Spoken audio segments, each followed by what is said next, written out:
Everyone, welcome to the Gentleman Scholars Club. In today's video, we're looking at the Donegal Overcoat produced by Permanent Style in conjunction with Private White VC. As usual, we'll be looking at its features and its style. Let's get started. So if you're here watching this video, odds are that you're familiar with Permanent Style, with Private White, and even with this overcoat. So I'll be talking a little bit about its background, my experience in purchasing it, and looking at a balmacaan-style overcoat. If you want to skip that and get directly to the style and to the features, feel free to do so, of course. I provided the timestamps in the video description below. So the collaboration between Simon Crompton and Private White has been based on the need to fill certain niches within the classic menswear repertoire that Simon sees as yet unfilled in the market. This has resulted in a number of outerwear productions. The first is the Permanent Style Motor Trench, which is a full-length, kind of voluminous trench coat for wear in autumn and spring in inclement weather. Along similar lines, there is the Wax Walker, which is an upscale, tailored version of the Barber jacket. And then there's the Bridge Coat, which you can conceive of as an upscale, tailored version of the Pea Coat. And I've done two videos on this on the channel.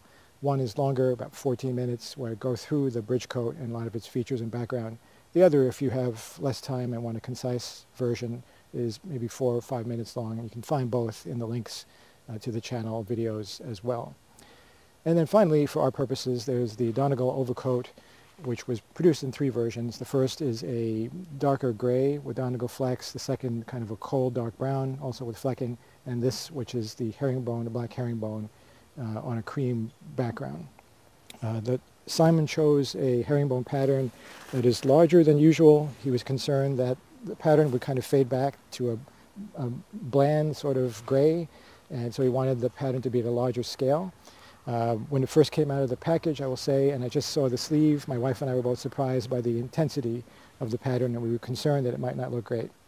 However, once I took out the entire thing and put it on, it was fantastic, and it didn't look over the top at all.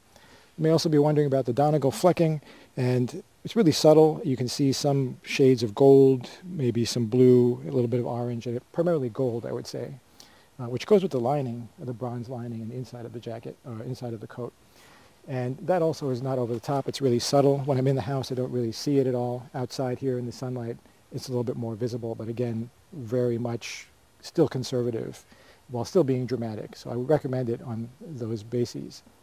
The Donegal Overcoat is in many ways the opposite of the Bridge Coat, in that the Bridge Coat is not only short, while this is long, but the Bridge Coat is very tailored and has formal structure to it, a lot of structure and tailoring with a double-breasted format, the buttons, the big lapels, whereas this is more of a voluminous, minimalist, and one might even say shapeless style, which is characteristic of the balmacaan.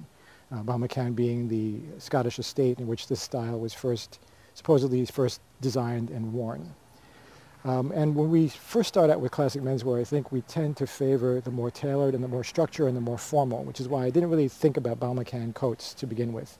I used to see pictures of it online, but I always thought it was kind of amorphous and shapeless and not flattering.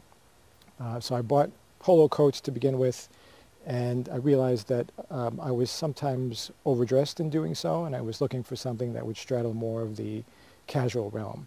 And I was reading about Simon's balmacaan-style overcoats, and he almost won me over with his descriptions.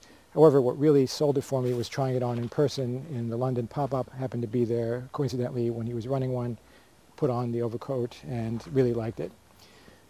So I ordered it, and I'm quite happy with it, particularly for its versatility. I've been wearing it with a sport coat and no tie, formal trousers, and it looks great that way.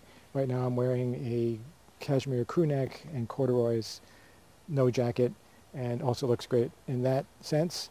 And I've even done it with a t-shirt and jeans, and it looks fantastic in that sense too. And you can look at Simon's photo shoots. He wears them in he wears this type of coat in a similar fashion, and I think you'll agree that looks great in that sense as well. So usually you're told to get a navy suit as your first wardrobe builder if you're building your classic menswear repertoire. The same applies to outerwear, maybe a navy coat. I already have one of those, a navy polo coat from Ring Jacket. And then the second thing you're told to buy is gray. And usually with overcoating or outerwear, it's a gray herringbone, and this fills the bill for that. It can be your second coat or it can be your first. I would venture that it could be your first coat, and you can wear it over anything. most of the time, and so very versatile and recommended. Size-wise, I got a size 4, which is the same as the bridge coat, which is akin to a medium or a size 40. As you can see, I think it fits pretty well without any tailoring underneath, but when I wear a sport coat, it really fills out nicely and doesn't get too tight. The sleeves may be slightly long, but it's intended to have that sort of oversized look, but it's not super long. It doesn't look too big with knitwear. The raglan sleeves, which are made with by attaching the sleeves with a seam that runs from the armpit all the way up to the neck, gives you that freedom of movement where you can put tailoring underneath it. You can also put in chunky sweater, chunky knitwear beneath the coat, and it'll fit really well. So a lot of versatility in what you can wear underneath, and sizing, I would take my regular size. With overcoats, there's always some flexibility depending on what you plan to put under it and also how you like it to fit. You can wear it either slightly oversized, or you can wear it more fitted depending on your personal style and, again, what you intend to place under it.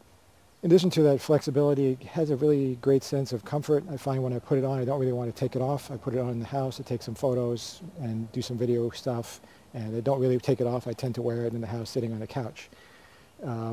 And it does have that sort of relaxed air. It feels like a robe or a dressing gown, something you wear on the weekend.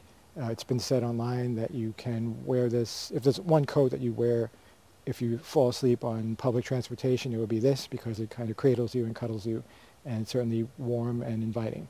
Likewise, you'll notice online that a lot of the photos of balmacaan coats feature hands in pockets, and it really invites you to do that too, which lends it, or adds to the, lends it that louche, sort of relaxed atmosphere or relaxed style, or adds to that. Pockets on this are lined with cashmere, the same as the bridge coat, which makes it even more inviting. Other features, it has 3 buttons up the side. This top one is kind of hidden by the roll of the lapel or the collar. You can pop the collar, and at the side it has a throat latch. So when you fasten, or if you fasten the entire thing, the throat latch can be opened and comes across your throat to keep out inclement weather. When it's buttoned, it's entirely, the fly front covers the button, so it'll be entirely clean in terms of appearance. I'm not sure I'm a huge fan of it closed. Probably best worn open in my opinion, but doesn't look bad closed either. One thing I did notice is that the throat latch kind of makes this side of the collar stand up a little bit more than that. I'm not sure you can see that on the video, but this one stays lower, more collapsed, and this one is supported by the throat latch, so it looks slightly higher, so there's a bit of asymmetry there. If I intend not to use the throat latch, which would be likely, I probably will remove it and put it inside one of the pockets just in case, and then give it that symmetry. Same thing goes for popping the collar. When the collar is popped, this side collapses more readily, whereas this side stays up because the throat latch is situated there.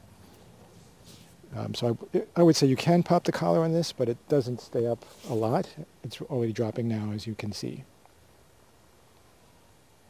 Other features, the lining is gold, which goes with the Donegal flecking. Some people have asked about the lining and whether it's too intense. I think you can agree that it's not. It's kind of muted and a bronze, same color again as the bridge coat. It blends in, so if you're moving around, it doesn't look out of place. There's not much, not a super intense contrast or anything like that. Has a bunch of pockets inside, big ones as usual. There's one on this side. All of them have buttons. This side there are 2, and again, deep, big pockets. The back is minimalist, very clean, and there's 2 rivets back here where Private White usually has their copper rivets as part of their trademark style. So I think that about covers it. I hope you found the review useful. If you did, like the video and follow us at Gentlemen's Scholars Club for more discussions of products, brands, and general discussion of classic menswear. Thanks for viewing.